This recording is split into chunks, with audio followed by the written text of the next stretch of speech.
Astaghfirullah. Assalamualaikum warahmatullahi wabarakatuh. Bihamdillahi wassalatu wassalamu ala rasulillah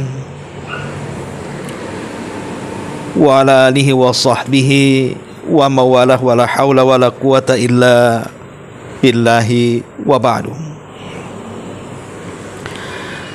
Alhamdulillah, di malam hari ini kita bisa duduk di tempat insyaallah dimuliakan Allah subhanahu wa ta'ala.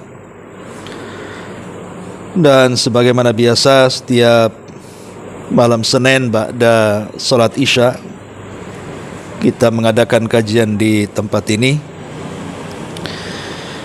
Dan tema di malam hari ini tema yang sederhana tapi penting. Kita akan bicara soal obat untuk mengobati malasnya kita melaksanakan sholat. Memang pembahasan ini sederhana, tetapi sangat penting kita bahas. Karena walaupun sholat itu ibadah rutinitas yang biasa kita lakukan, tapi akibat meninggalkan solat atau lalai tentang solat ini berakibat fatal kepada agama kita. Bisa saja sampai kepada fasik, bahkan sampai kepada kekufuran. Ma'asyiral muslimin wal muslimat rahimani wa rahimakumullah. Untuk memuqaddimahi pembahasan di malam hari ini, saya ingin membacakan satu ucapan Al-Imam Ibnul Qayyim rahimahullahu ta'ala dalam kitabnya Tibun Nabawi, di mana kitab ini menjelaskan tentang cara pengobatan Nabi sallallahu alaihi wasallam. Lah di antaranya salat itu manfaatnya adalah mengobati penyakit. Kita baca perkataan beliau baru kita jelaskan. Berkata Imam Ibnul Qayyim rahimahullahu ta'ala,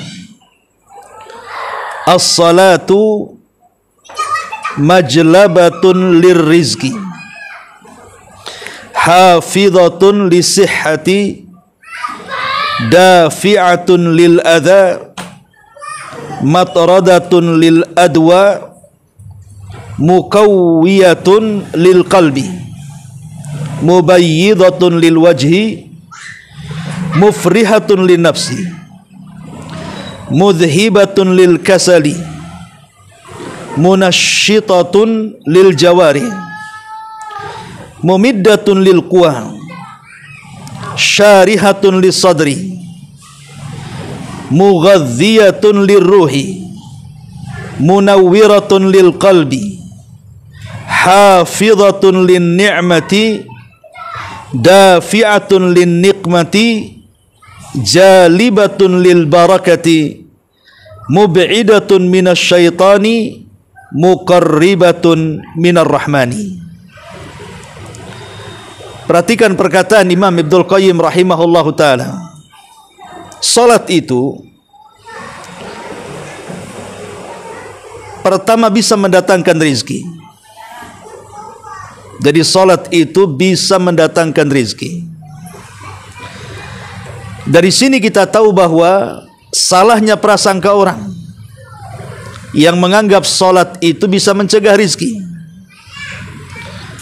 Apabila orang yang berniaga sedang sibuk-sibuknya melayan orang, kemudian datang waktu salat, bukannya dihentikan transaksinya kemudian cepat datang ke masjid untuk melaksanakan salat, malah dia berpikir kalau seandainya pelanggan yang membeli itu kemudian dihentikan transaksinya, seolah-olah menghilangkan rizkinya. Padahal kata Imam Ibnul Qayyim, justru kalau dia hentikan transaksinya kemudian salat, boleh jadi setelah melaksanakan salat rizkinya jauh lebih banyak dibandingkan kalau dia melanjutkan transaksinya dan mengakhir-akhirkan waktu sholat, apalagi sampai meninggalkannya. Kemudian yang kedua, kata Imam Ibnul Qayyim, hafizatun lisihhati, orang yang benar-benar memperhatikan gerakan sholat, bukan hanya tepat waktu sholatnya, tapi dia juga memperhatikan gerakannya, mulai daripada takbir sampai salam, maka itu bisa menjaga kesehatan kita. Kemudian yang ketiga, dafi'atun lil adha, bahkan salat itu bisa mencegah dari bahaya yang akan menimpa kita. Bahaya yang akan menimpa itu kan macam-macam, karena orang di sekeliling kita yang tidak suka dengan kita itu banyak. Dari orang-orang yang hasad, orang-orang yang dengki, orang-orang yang gibah, memfitnah, membuli dan yang semacamnya. Maka salat itu bisa mencegah itu. Kemudian yang keempat, kata Imam Ibnul Qayyim, mat'aradatun lil adwa, bisa menjauhkan dari berbagai macam penyakit. Makanya kenapa Imam Ibnul Qayyim meletakkan perkataan ini dalam kitabnya Tibun Nabawi. Tibun Nabawi itu artinya pengobatan cara Nabi. Lah salah satu pengobatan cara Nabi dengan memperbanyak salat.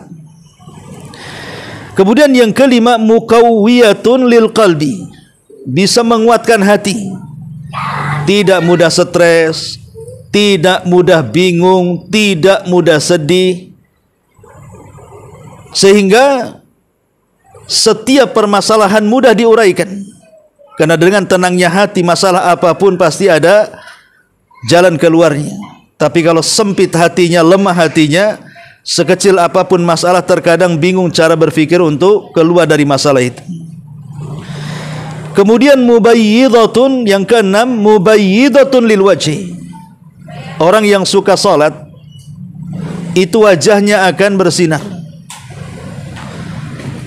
Sebenarnya bagi para wanita yang biasa merias wajah, yang biasa memelihara wajahnya supaya tetap cantik, banyak-banyak lakukan salat saja. Karena bagaimanapun setiap salat kan berwudu, sehingga wajah kita selalu terbasuh dengan air jernih.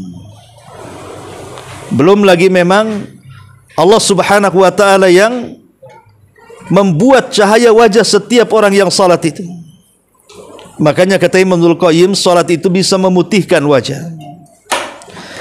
Kemudian yang ketujuh, mufrihatun lin nafsi, salat ini bisa membawa kebahagiaan dalam jiwa. Salat ini membawa kebahagiaan dalam jiwa. Orang yang tidak pernah salat, hidupnya tidak akan pernah bahagia. Ya memang terkadang bahagia, tapi banyak susahnya. Karena bagaimanapun salat ini hubungan kita dengan Allah Subhanahu wa ta'ala, semakin erat hubungan kita dengan Allah, maka Allah Subhanahu wa ta'ala pasti akan mengabulkan setiap keinginan kita. Kemudian yang nomor 8, mudhibatun lil kasal, salat ini bisa menghilangkan perasaan malas. Jadi orang-orang yang jauh daripada salat dipastikan dia malas, terutama salat subuh. Orang kalau bangun di waktu subuh dan tidak tidur sampai terbit matahari, walaupun terkadang ada ngantuk-ngantuk sedikit, siangnya dia rajin, badannya tidak ada yang sakit.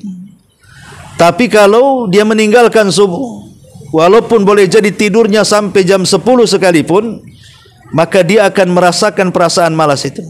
Dan itulah keajaiban salat. Ya. Kemudian yang nomor 10, munasyitatun lil jawari, bisa menggerakkan jiwa. Ada harapan sehingga badannya gerak. Kemudian yang nomor 11, mumiddatun lil quwah, bisa menambah kekuatan. Orang yang salat itu menghadapi masalah, pasti dia akan dihadapinya. Tapi orang yang tidak pernah salat, terkadang menghadapi masalah itu sudah bingung duluan, tidak berani menghadapinya. Yang nomor 11, nomor 12, syarihatun lis sadri, salat itu bisa melapangkan dada.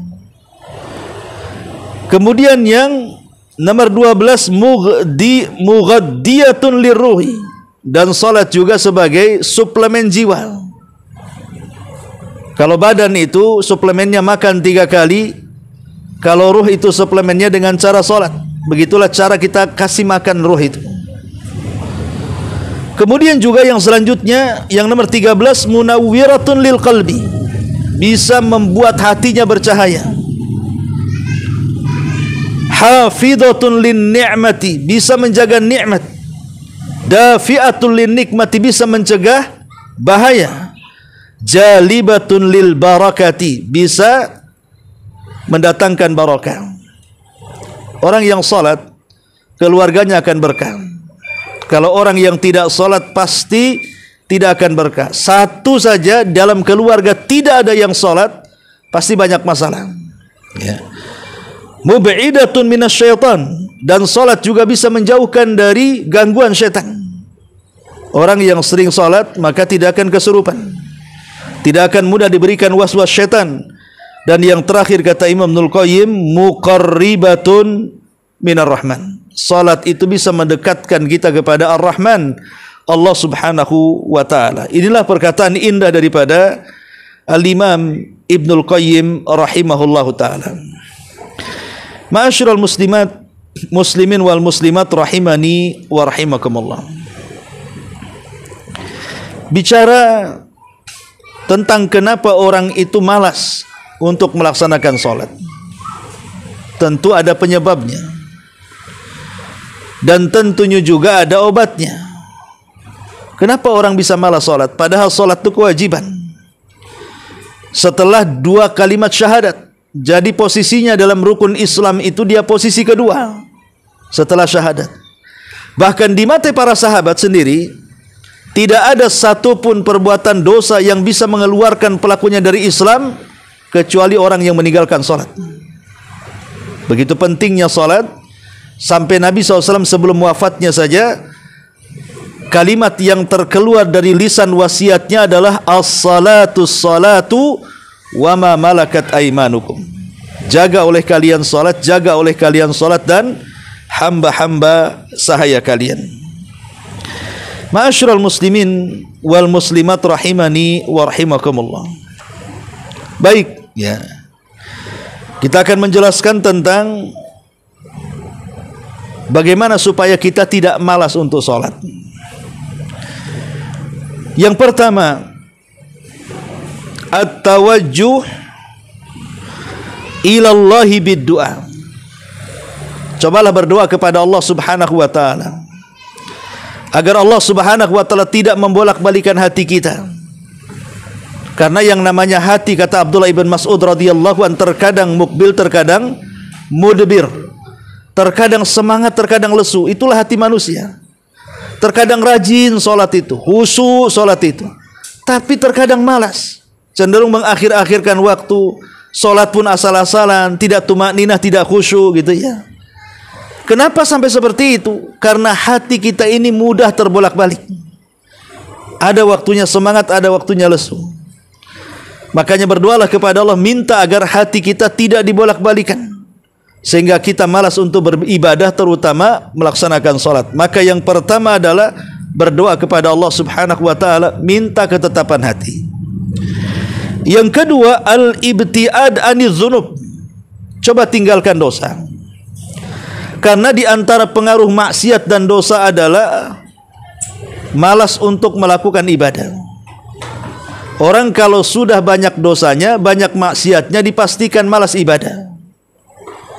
Tapi orang yang menjauhi dosa, maka dia tidak akan malas ibadah. Kenapa demikian? Karena malas dan tidaknya salat, malas dan tidaknya ibadah itu ditentukan naik turunnya iman. Kalau imannya naik, maka semangat tuh ibadahnya, semangat tuh salatnya. Kalau imannya turun, dipastikan malas ibadahnya, malas salatnya. Lah sementara naik turunnya iman itu ditentukan dengan ketaatan. Iman bisa bertambah dengan ketaatan, iman bisa merosot berkurang dengan kemaksiatan kepada Allah Azza wa Jalla. Jadi kalau orang meninggalkan dosa, kemudian menyibukkan dengan ketaatan, dengan sendirinya tensi iman akan naik. Iman itulah kalau sudah bercokol dalam dada setiap manusia, dia bisa menggerakkan seluruh anggota badannya untuk mendekatkan diri kepada Allah Azza wa Jalla. Yang ketiga, Al-bu'du an rufaqai wa majalisisu. Jauhi teman-teman yang tidak baik. Betapa banyak orang-orang yang dulunya istiqomah, salat 5 waktu, rajin luar biasa. Sekali ketemu kawan yang tidak baik, mulai dia luntur. Mulai dia menjauhi masjid dan juga lama-lama menjauhi salat. Ya. Atau teman-teman boleh jadi bukan dalam bentuk orang. Kalau sekarang teman kita bukan manusia. Teman kita ya handphone kalau sekarang ini. Kemana-mana bawa handphone. Lebih sayang dengan handphone daripada dompet. Orang ketinggalkan dompet, nanti saja diambil. Tapi kalau orang ketinggalan handphone di zaman sekarang, tidak bisa, harus diambil. Seolah-olah sudah teman paling dekat. Bahkan suami istri terkalahkan dengan handphone. Lah, handphone ini di zaman sekarang ini penyakit yang paling bahaya untuk melalaikan manusia dari sholat. Betapa banyak orang-orang yang kalau sudah pegang handphone, kemudian entah apa yang dimainkan di handphone itu, akhirnya dia lupa diri. Bukan hanya mengakhir-akhirkan waktu sholat, tapi sampai kepada meninggalkan sholat. Na'udzubillah. Kemudian yang keempat, al-bu'du an wasail al-i'lam wal fadaiyat. Jauhi wasilah-wasilah yang bisa menyibukkan kita dari sholat. Ya contohnya tadi internet, pamannya kan, handphone kan. Atau perkara-perkara lain yang menyibukkan. Permainan-permainan yang akhirnya lambat laun, malas untuk melaksanakan sholat tepat 5 waktu, akhirnya mengakhir-akhirkan bahkan sampai meninggalkan. Contohnya adalah kecanduan perkara mubah. Seperti mamanya sepak bola, mancing gitu ya, jalan-jalan gitu. Bukan tidak boleh, dalam Islam tidak ada hukumnya. Sepak bola tidak ada hukumnya, mancing tidak ada hukumnya, jalan sana sini tidak ada hukumnya. Tapi perkara mubah bisa menjadi haram ketika mengantarkan kepada yang haram, seperti gara-gara mancing akhirnya meninggalkan salat, gara-gara sepak bola akhirnya meninggalkan salat, nonton bola dunia gitu ya, dari mulai jam 1 sampai subuh. Ketika hendak subuh justru dia ngantuk, akhirnya meninggalkan subuh. Naudzubillah. Kemudian juga yang nomor 5, ammaratul baiti bil qur'ani wa dzikrir rahmani. Cobalah rumah yang kita tempati itu jangan jadikan seperti kuburan. Dengan cara apa? Perbanyak sholat sunnah di rumah, perbanyak zikir dan baca Quran di rumah. Karena yang menjadikan kita malas ibadah itu adalah was-was daripada setan. Setan dan hawa nafsu itulah yang membuat was-was. Lah kita berusaha untuk melawan itu semua. Dengan cara apa? Dengan cara memperbanyak ibadah dalam rumah, baik dalam bentuk Quran, membacanya, berzikir, ataupun solat-solat sunnah. Kemudian yang keenam, al-qira'atu fi ahwali salafis salihin. Bacalah sejarah, terutama sejarah para salafun salih. Bagaimana dahulu ada seorang ulama, Sa'id ibn Musayyib, dia tidak pernah meninggalkan saf pertama selama 40 tahun. Bagaimana dulu ada namanya Rabi ibn Khaitham, yang ketika dia jatuh dari untanya kemudian patah kakinya, dan dia sudah punya rukhsah untuk tidak sholat jamaah, dia maksa ingin jamaah. Kemudian ketika dikatakan oleh keluarganya, bukankah engkau ada rukhsah kau sakit? Dia mengatakan, tidakkah kau mendengar muazzin itu mengatakan, mari kita menang, hayya alal falah. Masa saya tidak mau menang bersama orang-orang menang? Angkat aku ke masjid. Akhirnya diangkatlah ke masjid. Pada saf pertama dia didirikan. Rupanya di rakaat pertama ruhnya dicabut oleh Allah dalam kondisi sholat. Begitulah para ulama salaf. Ya. Jadi supaya merangsang kita ini tidak mudah malas untuk melaksanakan sholat, pelajari kisah-kisah para ulama salaf. Ya. Kemudian juga supaya merangsang kita tidak malas untuk melaksanakan sholat, cobalah kita berpikir bahwa di balik sholat ini ada pahala besar bagi yang melakukan. Minimalnya dosa-dosa kita akan dihapus dalam sehari itu 5 kali. Bahkan Nabi SAW sampai mengkiaskan dengan orang yang mandi sehari 5 kali. Kata Rasul, bukankah orang yang mandi sehari 5 kali bersih? Ya, kata para sahabat. Kata Rasul, begitulah solat membersihkan dosa-dosa kalian. Jadi cobalah ingat pahala yang besar di balik solat itu. Kemudian juga bahaya orang yang meninggalkan solat itu seperti apa? Diancam dengan kalimat apa? Kalimat satu lembah di dalam perut jahanam yang sangat dalam, sangat busuk, sangat gelap, yang jahanam sendiri ketakutan dengan lembahnya, dan setiap hari jahanam berlindung kepada Allah dari lembahnya. Lembah itu disebut wail, dan Allah mengatakan wailun lil musallin, celaka bagi orang-orang yang salat. Siapa yang terkena wail, lembah itu bagi orang yang salat? Alladzina hum an salatihim sahun, orang-orang yang dalam salatnya mereka lalai, suka mengakhir-akhirkan waktu, tidak berfikir tentang gerakan bacaan dan kehusuan salat. Yang penting salat saja. Tengok orang salat ikut salat, tidak memperhatikan gerakan bacaan, bahkan tidak memperhatikan waktu. Mereka lah orang-orang yang terancam dengan kalimat wail. Ya. Kemudian juga perhatikan bagaimana besarnya pahala orang yang melaksanakan salat. Dia akan digolongkan satu di antara 7 golongan yang akan mendapatkan naungan di hari yang tidak ada naungan kecuali dengan arsy Allah Subhanahu wa taala. Kelak itu pada hari kiamat. Maka Rasul mengatakan sab'atun yudhilluhumullahu fi dhillihi yauma la dhilla illa dhilluh. Ada 7 kelompok yang akan mendapatkan naungan di hari yang tidak ada naungan kecuali naungan Allah. Salah satunya apa? Rajulun mu'allakun qalbuhu bil masajid. Seseorang yang hatinya terikat dengan masjid. Artinya orang-orang yang memperhatikan salat. Ya. Yang terpenting lagi, solat ini kan silah. Apa artinya silah? Solat itu diambil dari kata silatun, menjadi as-salatu diambil dari kata as-silatu. Apa arti silah? Silah itu artinya tali yang terhubung. Karena orang yang solat itu hakikatnya dia telah menghubungkan tali dia dengan Allah Subhanahu wa taala. Makanya disebut solat adalah as-silatu bainal abdi wa rabbih. Dia hubung kait antara seorang hamba dengan Allah Subhanahu wa taala. Ingat ketika saya bercerita kepada antum, ada seorang syekh bercerita, jadi dia punya anak bujang. Dari mulai dia akil balik anak bujang ini tidak pernah senang hidupnya. Ada saja masalah, di sekolah ada masalah, di pekerjaan ada masalah, sampai sekarang sudah tua, belum menikah pun terkena masalah. Sakit parah, sampai kemudian terduduk di pembaringan dan di kursi roda. Jadi ibunya coba bertanya kepada orang alim, kenapa hidup anak bujangnya itu selalu sial sejak balik sampai dewasa, tidak pernah ada senangnya. Apakah dia kena sihir sehingga nasibnya seperti itu? Jadi dia minta ibu ini kepada sang alim untuk meruqyahnya. Tapi sang alim tidak terburu-buru untuk meruqyahnya. Dia hanya bertanya kepada ibu tadi, apakah anak bujangmu pernah sholat? Kenapa syekh ini bertanya seperti ini? Ya, ada rahasianya.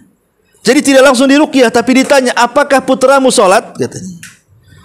Rupanya ibundanya mengatakan, tidak pernah sholat wahai syekh, sejak akil balik sampai dia terduduk sakit tidak pernah sholat.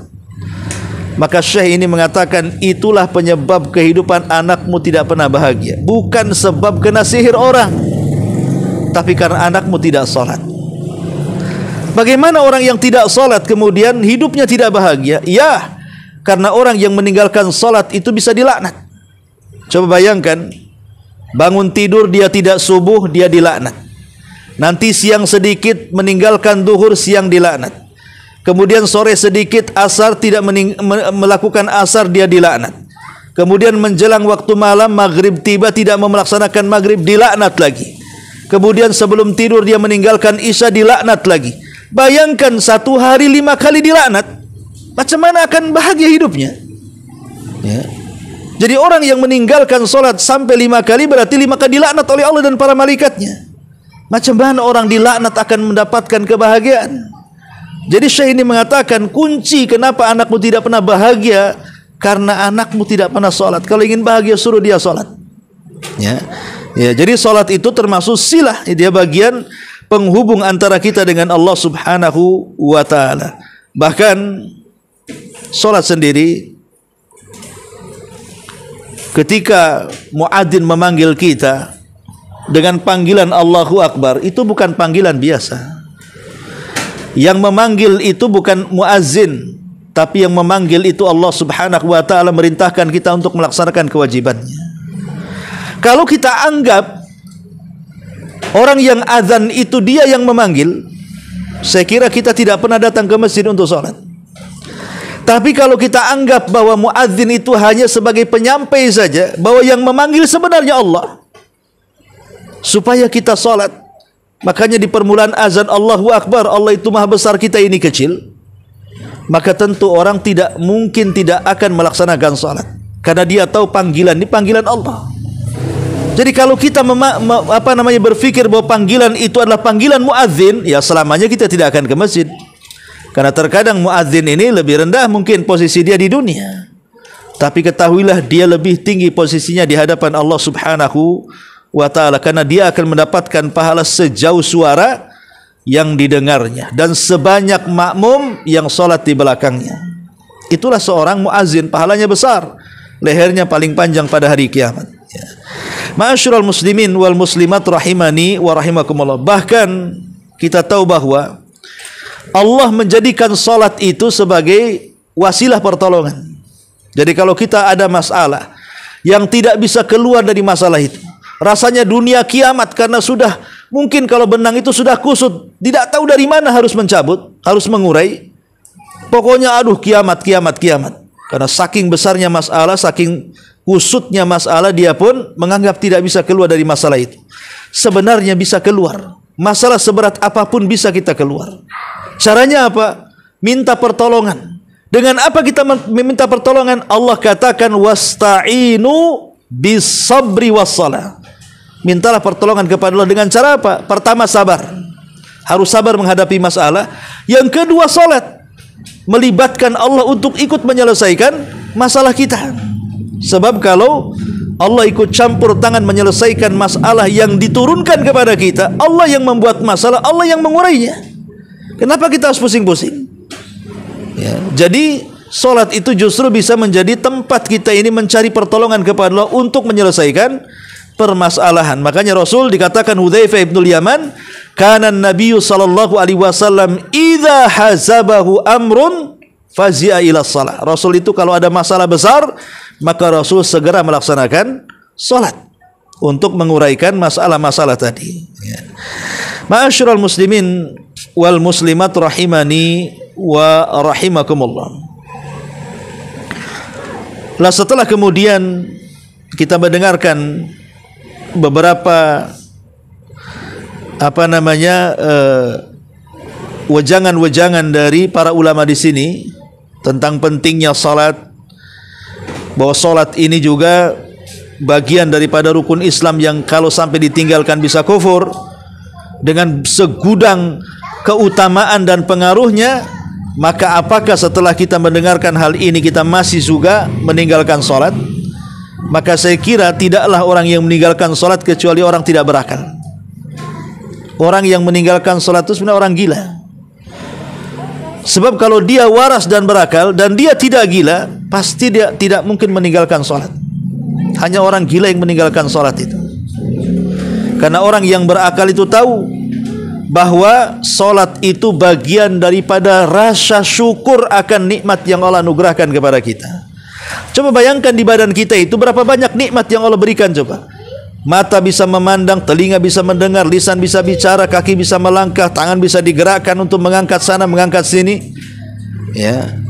Belum lagi kecantikan, ketampanan, belum lagi kemudian anak-anak, keturunan, pasangan, orang tua dan yang semacamnya. Belum lagi dari segi dunia, rumah, mobil, kendaraan, tanah dan macam-macam.